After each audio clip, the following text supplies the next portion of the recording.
Welcome to అప్పుల కొంప. Sorry, Brahmamudi. వాళ్ళు తెగ తాకట్టు పెట్టేసరికి అప్పుల కొంప అనాలనిపించింది సడన్గా. ఎనీవే, సో ఎపిసోడ్ ఎలా స్టార్ట్ అయిందంటే, నేను షాక్ కొట్టింది కదా ఇంద్రానికి. లేచి కోలుకుంటుంది, రాహుల్ని తిడుతుంది, నువ్వే కదా ఆ షాక్ ప్లాన్ చేసింది అంటుంది. దాంతో రాహుల్ భయపడుతున్నట్టు చేస్తాడు. కట్ చేస్తే నిన్న పంపారు కదా నోటీస్, మన భాగ్యలక్ష్మి అండ్ హీజ్ హస్బెండ్, ఆయన పేరు ప్రకాష్ అండ్ డిస్ట్రిక్ట్ అంట. సో వాళ్ళిద్దరు కలిసి పంపారు కదా. సో ఆ నోటీస్ వస్తుంది, కావ్య ఓపెన్ చేస్తుంది. ఏంటో హీరోయిన్ కాబట్టి ఆమె చేతికి ఇచ్చినట్టున్నాడు పోస్ట్ మ్యాన్. ఓపెన్ చేసేసరికి ఇంకా లైన్గా అందరూ రెండు పార్టీలుగా డివైడ్ అవుతారు. Rudrani, Prakasam and Bhagyalakshmi one team and rest all one team. So Kavya చెప్తుంది, ఎటువంటి పరిస్థితుల్లో మా మామయ్య గారిని అలా అనాల్సి వచ్చిందో, ఆయన నా తండ్రి సమానుడు అంటుంది. బట్ ఎక్కడైనా ఇళ్లల్లో, సీరియల్లో కాబట్టి అయింది, కానీ మామయ్య తండ్రి సమానుడు అవుతాడా? కమెంట్ సెక్షన్లో మెన్షన్ చేయండి. నాకు తెలిసి ఎవరు అంతా నటనే.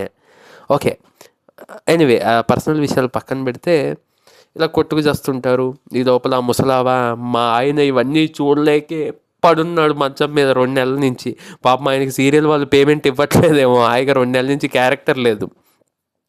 సో ఈ టైంలో మీరు నాకు సపోర్ట్గా ఉండాల్సింది పోయి కన్న కొడుకు అయి ఉండి నువ్వు నోటీస్ పంపిస్తావా అంటుంది.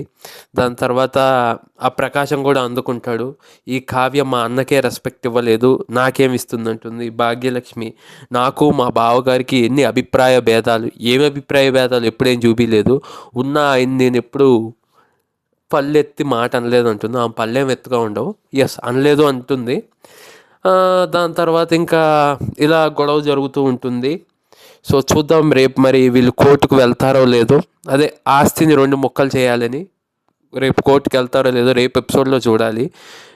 తర్వాత ఇంకా కావ్య వాళ్ళ అత్తగారు వాళ్ళని అడుగుతుంది, మీరన్నా చెప్పండి, వాళ్ళని కోర్టుకు వెళ్లకుండా ఆపండి అని చెప్తుంది. వాళ్ళ అత్తగారు పెద్దగా అరుస్తుంది, అపర్ణ, మా మాట వినరు అంటుంది.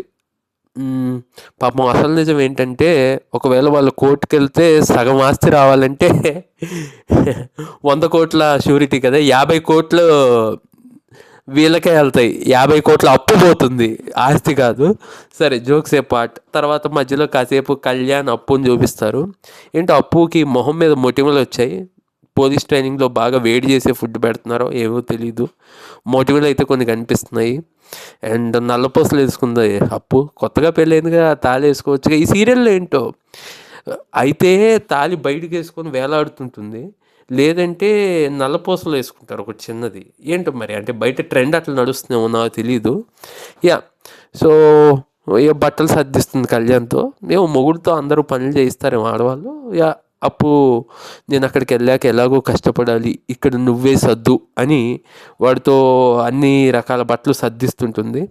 ఈ లోపల కళ్యాణ్కి వాళ్ళ పెద్దమ్మ ఫోన్ చేసి అడుగుతుంది, మీ వదిన నీ దగ్గర ఏమన్నా నిజాలు దాచిందంటే, ఎప్పుడు దాచదు అంటాడు.